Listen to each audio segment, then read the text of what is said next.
The Wisconsin Badgers went to Denver last weekend to take on the top-ranked team in the country, and Friday night series opener got off to a promising start. Gavin Morrissey's steal and snipe gave Wisconsin a 1-0 lead. Then the Badgers' forecheck forced another turnover and set up Quinn Finley's beauty of a backhand to make it 2-1. But Denver tied it late in the first. It remained that way until the middle of the third when the Pioneers broke that tie, added an empty netter for a 4-2 victory. Then on Saturday, once again, the Badgers got off to a fast start. Finley with a blast on a power play 8 minutes in. But once again, Denver rallied, scored 3 in the first, added 2 late goals in the second, and beat Wisconsin 6-1. So the Badgers have lost 4 in a row. They're 1-5 so far, and they're back on the road to resume Big Ten play this weekend at Notre Dame. I'm Brian Posick, and head coach Mike Hastings joins us next on the Badger Hockey Digest.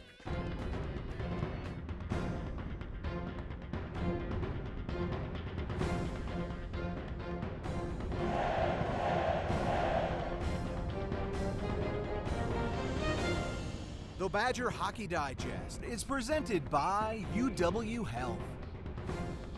Clear your path to a great career today. Climb to reach your career potential with no loans and no debt, so you can earn while you learn. A Wisconsin Operating Engineer's Apprenticeship is your opportunity to work outdoors and get heavy equipment experience. Partner with your employer for serious pay, great health and pension benefits. Acquire real-world experience while building Wisconsin together. To start your career journey, visit join139.com today.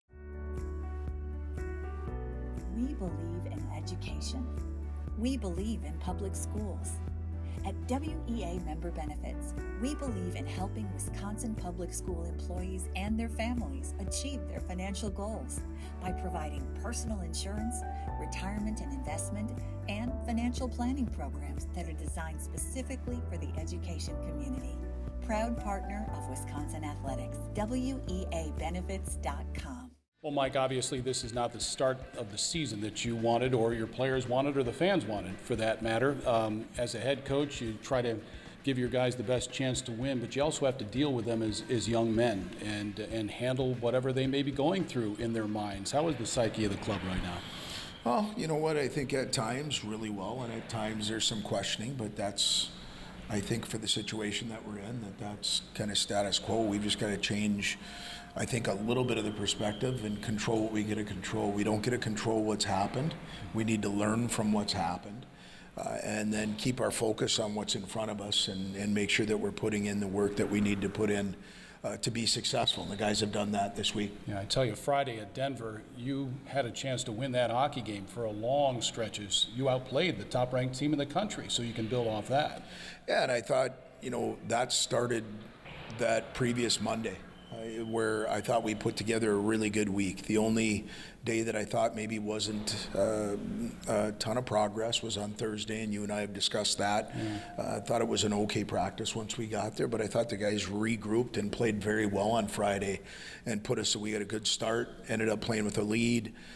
They tied it up, we increased it, and ended up getting a lead again.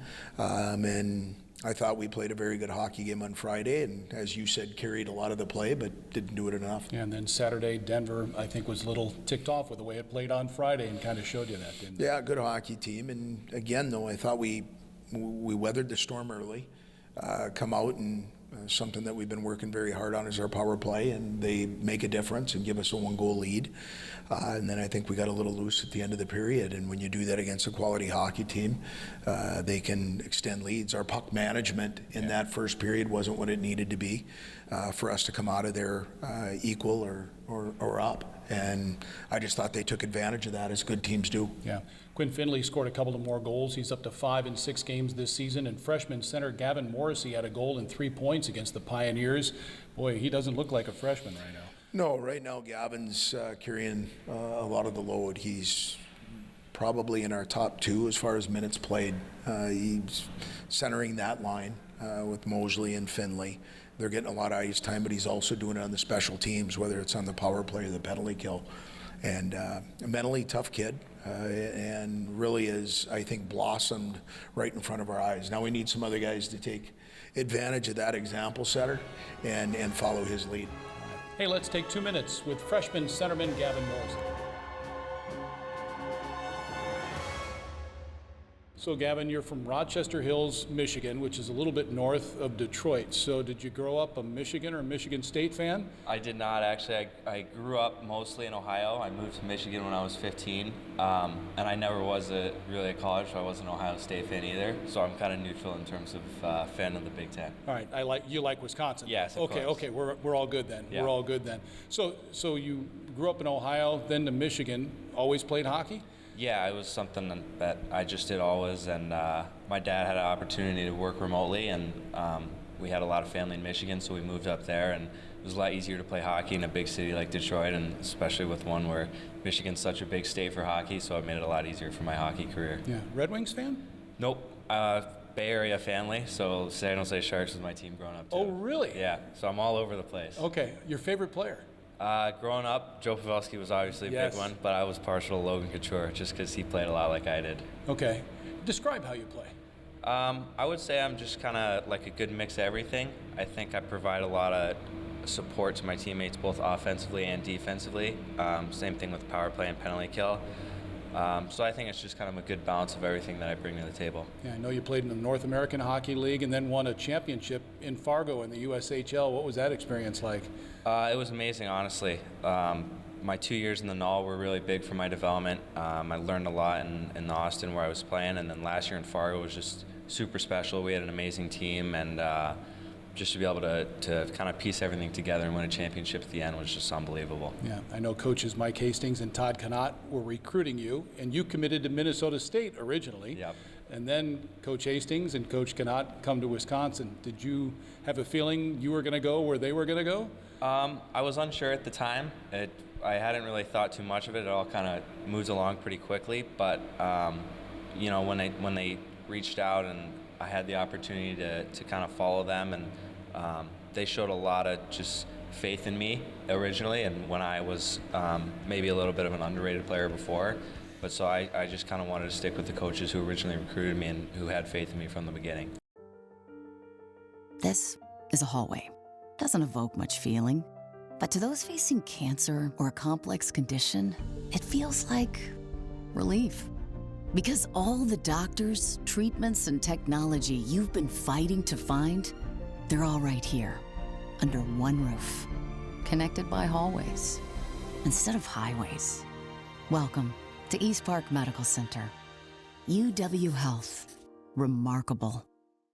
COVID-19 cases are on the rise, and peak flu season is almost here. Save time and get the updated COVID-19 vaccine and your flu shot at the same time at Hy-Vee. Schedule your updated COVID-19 vaccine and flu shot online today, or just stop by any Hy-Vee pharmacy whenever it's convenient for you. No appointment necessary. Plus, when you get your flu shot at Hy-Vee, earn a 20-cent fuel saver. Your Hy-Vee pharmacy is here to help you and your family stay healthy. Well, Mike, while last weekend was disappointed, you've only played 2 of 24 Big Ten games so far, and the conference play resumes this weekend at Notre Dame. Went 4-0 against the Irish a season ago. You swept them in their building. Maybe that carries over to this season. We'll soon find out, I guess. Yeah, you know what? The guys are excited about getting back into Big Ten play. You look at just what we've learned from a year previous to this year.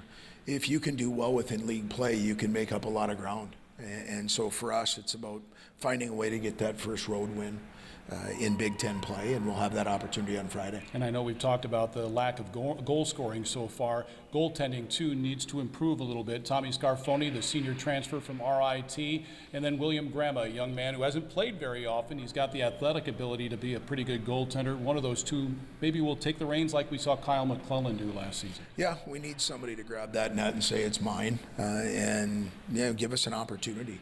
And then we have to do our part and make sure that we're giving them some support offensively, so that margin between winning and losing isn't so tight. All right. Badgers and Notre Dame Friday night face-off at 6 o'clock, Saturday at 5 o'clock. Both games on the Badgers Sports Network and the Varsity Network app. My thanks to Jay Williams and Steph Olson, along with head coach Mike Hastings. I'm Brian Posick. Thanks for watching the Badger Hockey Digest.